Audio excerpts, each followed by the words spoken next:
I'm your host, Mike Casper, and tonight we are doing the 2026 Rookie Profile Prospect Something of the Week. I said that backwards. How are you guys doing? You ready to talk some rookies? Yeah, Mike. Excited for this one. I'm literally reading it off the show sheet, and I read it backwards. So here we go. Dyslexia is not a joke. I'm sorry. It's not a joke, Jim. All right.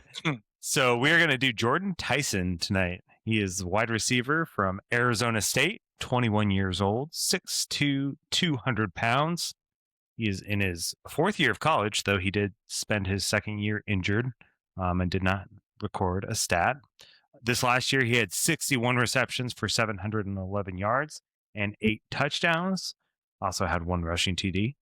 And in 2024, he had 75 catches for 1,101 yards and 10 touchdowns. So much better year last year than this year. But Jesse, what do the listeners need to know about Jordyn Tyson? Oh man, I'm so excited about this guy. And I realize that I have said that about every single guy that we've talked about so far. These have all been top of the class. Yeah, because we do the top guys. That's what happens. Yeah, it's a nice top of the class, but this is the one that I'm most excited for. I'm not saying he's the best in the class. He's the one I'm most excited for. So I've said it before. You guys know that I have a type, and this is my type. This is your JJ Arcega-Whiteside. Oh my goodness! This is Jalen Reagor. Jalen Reagor? No, Jalen Reagor. Yeah. We'll get in the comps later. But this is a big, smooth route running receiver. This guy will get open against. I'm doing better on the route. I like it, man. I'm saying it now. Love that effort. I've been paying attention to all the other podcasts I'm listening to, and they all say route. So nobody I couldn't says imagine why. I'm the only one that says route. Interesting. Unless you listen to like a cedar or sycamore podcast where they're talking about trees, I don't think you're going to hear many routes discussed. Okay. But if you want a wide receiver that is a technician, he's an Ohio State guy. I'm sorry, Arizona State guy, but he looks like an Ohio State guy. He's that kind of player, smooth, going to get open against man coverage, going to get all kinds of separation. The hands are excellent. He does actually have some yak ability. It didn't really show up this year that much, but Austin, did you do your homework? The homework assignment that I gave you on Jordyn Tyson? No, I mean, I did what I'm supposed to do for this segment, yes, but I don't remember what the homework. I asked you to watch one game from 2024. Oh, yes, I did. Okay, so did you see they were throwing him bubble screens? Well, it was 23, but yeah, because he didn't play last year. Right, okay, my bad. I'm talking he didn't play in 23. He played 24, right? Yeah, he didn't play in 23. 23, right. okay. It was 24. Okay. Yes, okay. I did watch. Okay. So they would throw him bubble screens and he would run for first down. So there is yak ability. He's got that game in him. So that really, I like that a lot out of a rookie wide receiver because that'll get him production right away, right off the bat. But he's got every level to his game. The only downside to him is top end speed. You know, he's not going to be a 4.4 guy. He's going to be more like a 4.5 guy. But with the way he runs his routes, especially his deeper routes, he does still get open, and he tracks the ball extremely well. He just said he's 6'2", so he's a bigger version of this technician than we usually see. Those guys are usually 6 foot and under. So really twitchy, really knows how to set guys up. Like I said, he's a technician, and I love it. We'll get into comps later, I guess, but this is exactly the type of receiver that I like. I think he could be a number one at the top of his ceiling. I think he's got the highest ceiling in this class. Okay. Austin, what do you think some of his greatest attributes are? Anything different from what Jesse said? No, hands would be the number one for me. Okay. I actually didn't think he was great against man, but I thought he was really good against zone. Yak ability for his size is solid, like he said. Does stack corners really well, and uses his leverage at the top of routes well. So for that, like he's saying, at that size, that's nice to see. But no, I'm gonna let Chad go before I be the Debbie Downer in this group. But he gets off the line really well. Steps on corners' toes, eats up that cushion really fast. Yeah, he does. Chad, what you got? All right, Chad, what are some good attributes that you've seen? Yeah, so he's an explosive player. It's really route running's awesome, really smooth. The one thing that I really like about him is you don't really see the contested catch targets at all. I mean, I think for this year, his contested catch targets, I think he might have had like 7 all year. And that's targets. And it's just because when he's open, right? He just gets separation from his route tree alone, which I really like for the type of player he is. The one thing that is a little interesting to me is that the production kind of dropped from 24 to 25, and I kind of lean more towards that being a little bit of what he was asked to do, where they moved him out of the slot essentially and made him play out wide a bunch more this season. And maybe he did suffer a little bit there. We saw yards per route run go down. We saw ADOT go down. We saw just almost across the board everything go down a little bit. Not a ton, but a little bit. And then just the overall counting stats also went down. So I'd like to see him in an offense where they use him a little bit more with a little bit more versatility. And I mean, weaknesses, I think Austin kind of touched on it, right? The hands. I mean, they're not great. They're maybe average, right? A little bit of body catching. He did do a lot better. That's the one thing he did a lot better in this season was he dropped a lot less balls than he did in 24, which is good to see. But yeah, I mean, he's got to stay healthy. That's the big thing. So we'll see how that goes. Yeah, that's the big downside to him is all the injuries, soft tissue injuries. That's a problem until it's not, though. Yeah. With a lot of guys. Well, for where you have to take him in this class, it's something you definitely have to think of. I'll be the Debbie Downer now. I haven't done much. So he is the highest ceiling receiver in this class. I do agree with that statement, but he's also the biggest bust potential in the first round of receivers for me. Why is In that? the entire first round, or do you mean just like the top 3? First round receivers? First round, yeah. Wow. Okay. And You part think- of that's because so I don't do have you- the do you ceiling count- for these other guys, like Bell and Surratt and Boston. I don't see the same ceiling. So I just don't see him. I see him becoming a gadget guy, a power slot guy that can be that if he's not in the right offense, he's not going to get used the way he does. He needs to succeed. That's my worry. What were you going to say, Chad?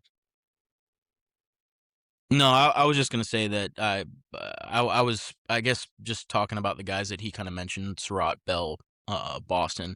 If he was seeing those guys as first round, caliber players, because some people don't, right? Yeah, I'm assuming they Um, go in the rookie first right now, currently.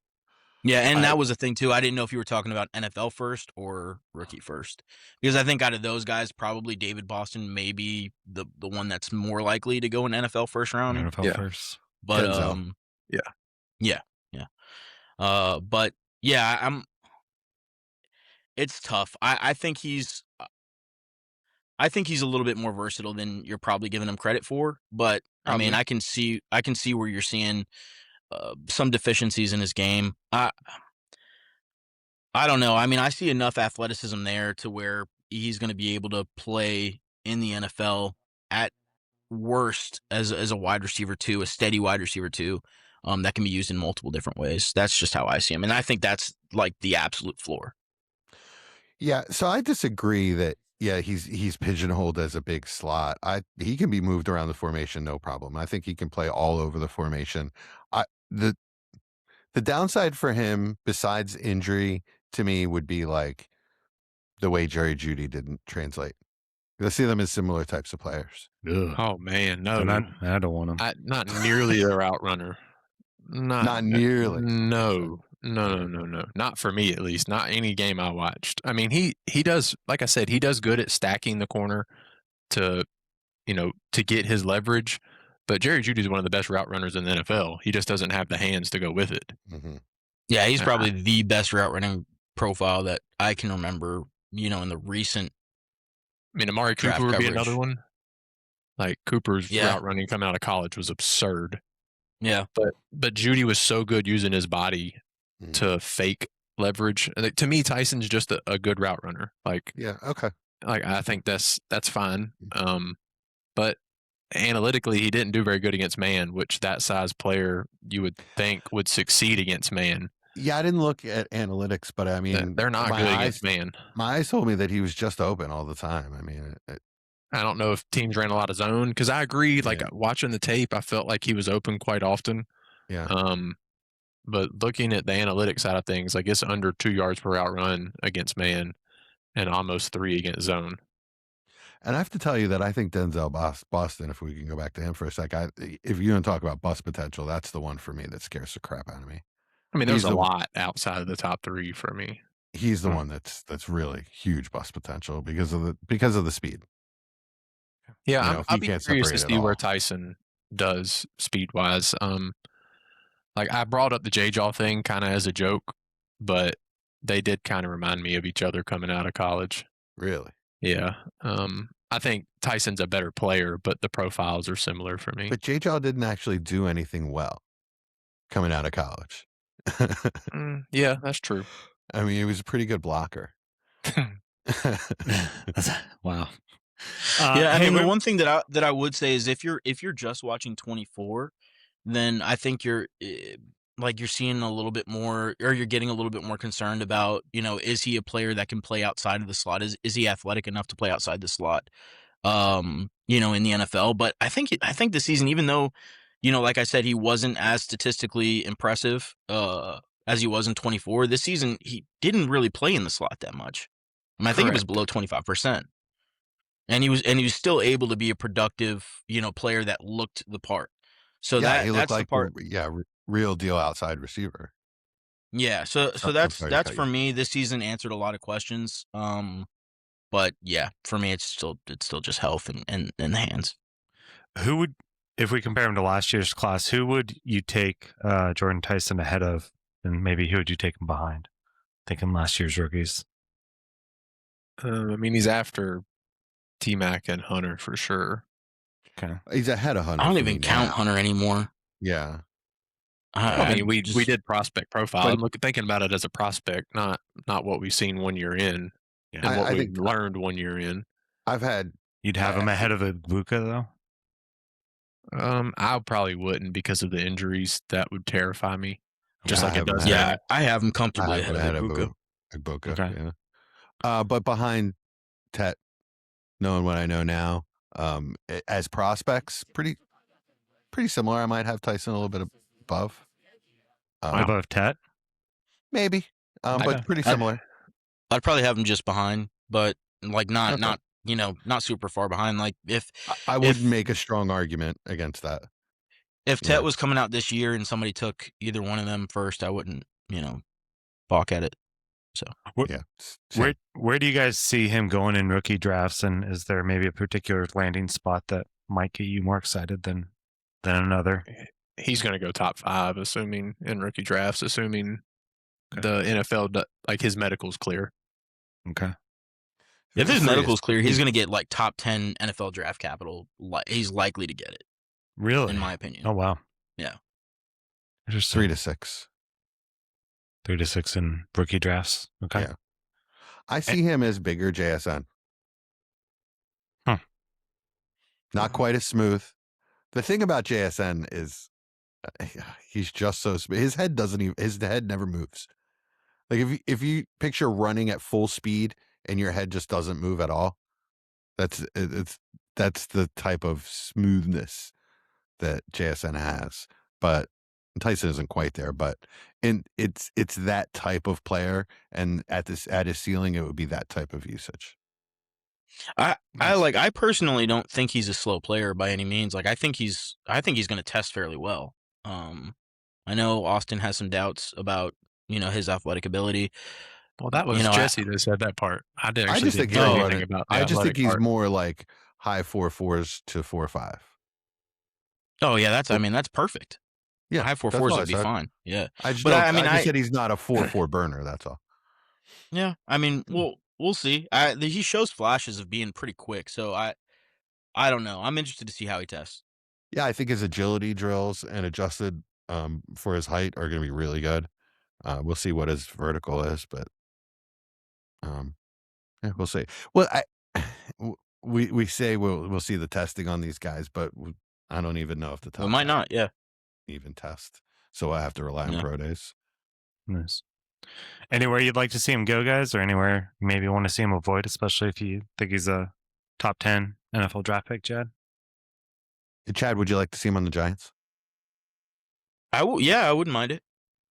I wouldn't mind I seeing think him on the that's a Giants. decent- You know, decent I'd landing rather spot. have Tate just because of the injury history and because Tate is a much better blocker.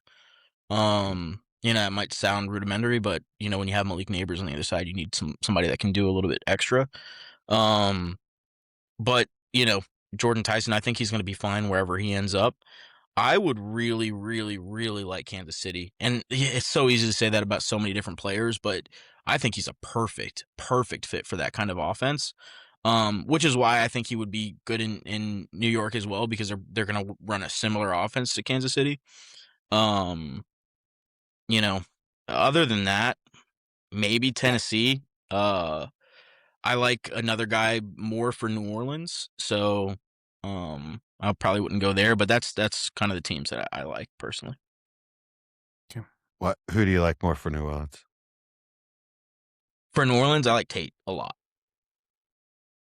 Yeah, that's a perfect compliment to Olave. To Olave, Yep. Yeah, That I is agree. So nice. That's like my favorite. That's my favorite fit for Tate if he can make it down that far. Yeah, we need other positions in this draft to improve for that to be likely, I think. Yeah. Gotcha. Or I mean, right, I think it's interesting though, because I've heard multiple, you know, kind of NFL insider guys say that the league is really split three ways on these three guys. Like some guys see, and maybe Mekhi Lemon a little bit less than the other two, but you know, it seems like you ask a GM and it could be any one of those three guys that they throw out there as the best wide receiver in the class. So they're pretty tight. So we don't know how this draft is going to shake up. I think it just depends on these specific teams and who they like and who they think fits their scheme. So somebody's going to have to fall, you know, right to, you know, the 10 range, the double digit range, or just outside of it, you know, 11, 12, 13. It's I don't think it's a lock to be, you know, any one person. Gotcha. Guys, got anything else? Go for it. When you throw Sadiq in there as well, if a team is looking for a pass catcher, just a weapon. Yeah, if he goes that high, that I will be shocked by. Well, we got our prospect profile last week, and I thought he was going to be more later first. Austin thinks he's going to be high first in that range. Like I said top 15. Yeah. I could definitely see scenes. If he goes top 10, I'll be. Yeah, that'll be surprising to me. I like him, but top 10 seems kind of nuts. But I mean, if you need it, you need it, right? Yeah. Well, with the lack of experience, it's kind of, or the lack of production, I guess, is really what it is. And experience. I mean, he's only 20 years old. Some people think he's not even the best tight end on his team. So. Yeah, but that guy didn't declare. Yeah, I know. I know. All right. Anything else with Jordyn Tyson, gents? Mike's like, shut up, guys. for the third time. Talking about other players. Say, well, that's it, guys. All right. Well, that is it, guys. That's our 2026 rookie prospect profile. Next week, we're going to do Mekhi Lemon. So, ladies and gentlemen, nice. Welcome to the front office. The lights are low, the boards are lit, and the dynasty clock is ticking. From the heart of the startup draft to the championship throne, one crew rules the long game. Give it up for the undisputed architects of empire.